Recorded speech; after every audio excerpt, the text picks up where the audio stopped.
Hi guys. Episode के starting में हमें टियानजी को दिखाया जाता है। टियानजी अपने चेन से यांगलिंग और क्यूसुमो को आज़ाद कर देता है।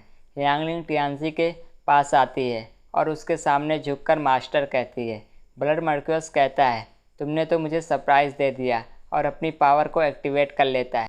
टियानजी कहता है, ये वायु की जहरीली आग है, ये नहीं बुझेगी। ये कहते हुए ब्लड मर्क्यूस पर अपने चेन से हमला करते हुए कहता है, जब तक सभी दुश्मन नहीं मर जाते हैं तब तक ये नहीं बुझेगी। नेक्स्ट सीन में हमें जियान को दिखाया जाता है। जियान कहता है, मैं तुम्हारे बारे में गलत था, तुम बहुत ही कमज़ोर हो। विजोंग कहता है, तुम अपने बारे में भी गलत थे और मेरे बारे में भी गलत हो। और टियानजी को दिखाया जाता है।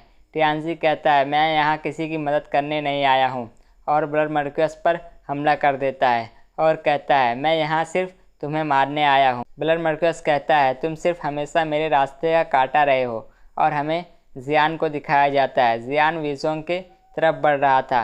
विजोंग आगे बढ़ने की कोशिश करता है और देखता है ब्लड मर्क्यूस ने उसके पैरों को बांध दिया है और जियान आगे बढ़ रहा था। और तभी गुई एक बड़े से पिलर से जियान पर हमला कर देता है। जियान गुई पर हमला करके इंजेक्ट कर देता है और हवा में ले जाकर गुई पर बहुत ही पावरफुल अटैक करता है। गुई ऊपर से नीचे गिरता है।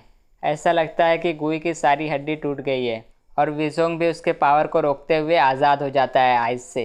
गुई के शरीर पे कई कट लग जाते हैं। यांगलिंग गुई के पास आती है। गुई उठ भी नहीं पा रहा था। विजोंग जियान के सामने अपनी स्वॉर्ड को पॉइंट करता है।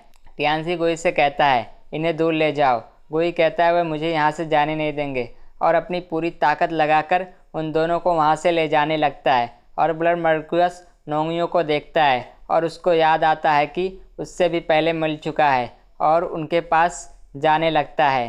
तभी टियानजी अपने चेन से ब्लड मर्क्यूस को रोक लेता है। पास्ट में नोंगियों ने ब्लड मर्क्यूस से कहा था कि खजाना मेरे मालिक के पास है। वायु का खजाना टियानजी ने लूट लिया था। प्रेजेंट में ब्लड मर्क्यूस और टियानजी दोनों एक दूसरे पर अटैक करते हैं और दोनों पीछे हो जाते हैं। और ब्लड मर्क्यूस कहता है, लेकिन वह लास्ट में मेरा होगा। और नेक्स्ट सीन में हमें पर्पल ऑर्चिड हाउस से गुई को बाहर आते हुए दिखाते हैं। सारे सैनिक बाहर खड़े हुए थे। गुई उनके सामने कूदता है और गुई को देखकर सारे सैनिक डर जाते हैं और गुई सारे सैनिकों को मारते हुए रास्ता साफ करने लगता है और सारे सैनिक को मार देता है और जांगलियान और नोंगियों को लेकर वहां से भाग जाता है। जनरल कहता है, जांग के पोते यहाँ पे है। जनरल एक सैनिक से कहता है, जल्दी करो और उनको पकड़ लो, और सैनिक वहां से चला जाता है। जनरल सोचता है कि जांग, मैंने आखिरकार तुम्हारी कमज़ोरी ढूंढ लिया है। नेक्स्ट सीन में हमें गुई को दिखाया जाता है, जो जांगलियान और नोंगियों के साथ भाग रहा था। सामने जो भी सैनिक आ रहे थे उनको मारते हुए जाता है। उन सबको मारते हुए आगे बढ़ रहा था और तभी पीछे से बहुत सारे सैनिक तीरों से हमला करते हैं। एक तीर नोंगियों को लगने वाला था और तभी गुई नोंगियों को बचा लेता है और दोनों को पकड़कर वहां से भागने लगता है। सैनिक तीर चला रहे थे।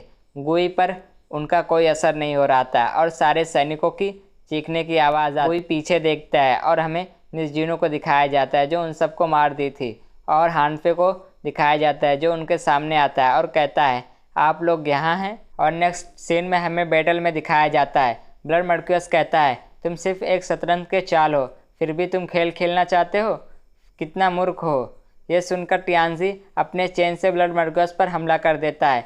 ब्लड मर्क्यूस उससे बच जाता है और उसके चेन को फ्रीज करके तोड़ देता है। यह देखकर क्यूसुमा भी अपने अटैक परफॉर्म करने लगता है और ज़मीन से बहुत सारे ज़ोंबी निकल रहे थे और यांगलिंग भी ब्लड मर्क्यूस पर हमला कर देती है। ब्लड मर्क्यूस उसके हमले से बच जाता है। टियानजी भी अपने चेन से हमला कर देता है। ब्लड मर्क्यूस उससे भी बचते हुए ऊपर जाकर खड़ा हो जाता है। क्यूसुमा अपने ज़ोंबी से हमला करता है और यांगलिंग और टियानजी भी हमला करने आते हैं। ब्लड मर्क्यूस अपने कई सारे टेंटिकल से ज़ोंबीज को मार देता है और यांगलिंग और टियानजी दोनों बच जाते हैं। क्यूसुमा देखता है कि उसके सारे ज़ोंबीज मारे गए हैं। ब्लड मर्क्यूस उसके सामने खड़ा हो जाता है और अपनी शॉट से टियानजी पर हमला कर देता है। टियानजी अपने चेन से रोकने की कोशिश करता है।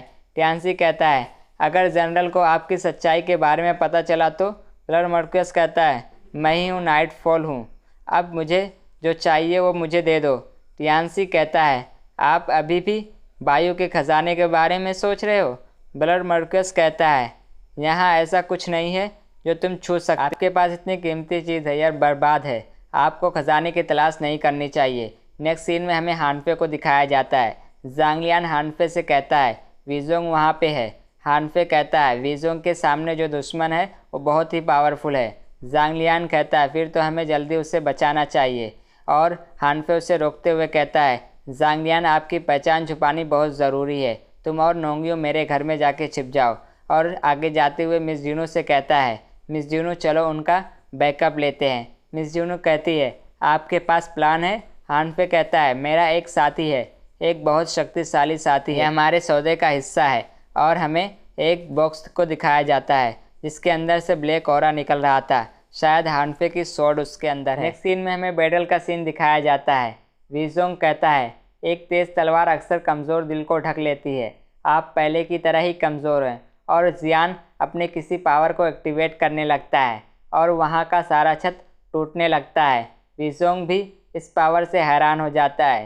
वीजोंग सोचता है ये स्वॉर्ड बहुत पावरफुल है, क्या ये उसकी असली पावर है? जियान कहता है मेरी वाइट स्वॉर्ड जीवन का दावा करती है और मेरी ब्लैक स्वॉर्ड जो आत्माओं को दबा देती है। मेरी घातक चालें अभी तक शुरू भी नहीं हुई है। और वीजोंग पर हमला कर देता है।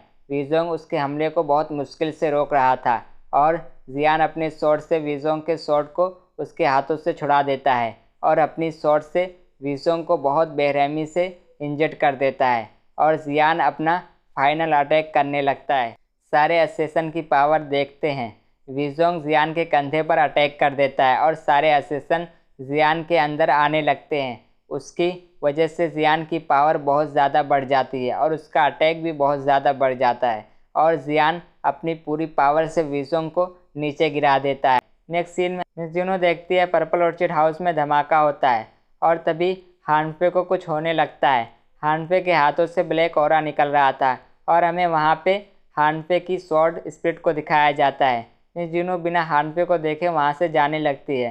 हानफे कुछ बोलने की कोशिश करता है लेकिन वो बोल नहीं पाता है। नेक्स्ट सीन में हमें वीजोंग की स्वॉर्ड नीचे गिरते हुए दिखाते हैं। हुलियान को दिखाया जाता है जो पेंटिंग कर रही थी और वीजोंग की स्वॉर्ड नीचे गिर जाती है। हुलियान की पेन भी नीचे गिर जाती है। हुलियान को घबराहट सी होने लगती है और पेंटिंग खराब हो जाती है। नेक्स्ट सीन में वीजोंग वहीं पे पड़ा हुआ था, बहुत ज़्यादा इंजर्ड हो जाता है। वीजोंग आँख को खोलता है और उसके सामने जियान आता है और वहाँ पे सारे असेसन आ जाते हैं और वीजोंग को घेर लेते हैं। जियान कहता है आप बहुत भाग्यशाली है जो तुम्हें मेरी आत्मा का हिस्सा बनने का मौका मिल रहा है। और अपनी दोनों स्वॉर्ड को उठाते हुए कहता है और हमेशा के लिए यहाँ पे रहो। और हमें हुलियान को दिखाया जाता है जो बहुत डरी हुई थी। नेक्स्ट सीन में जियान वीजोंग के गले पर स्वॉर्ड रखता है।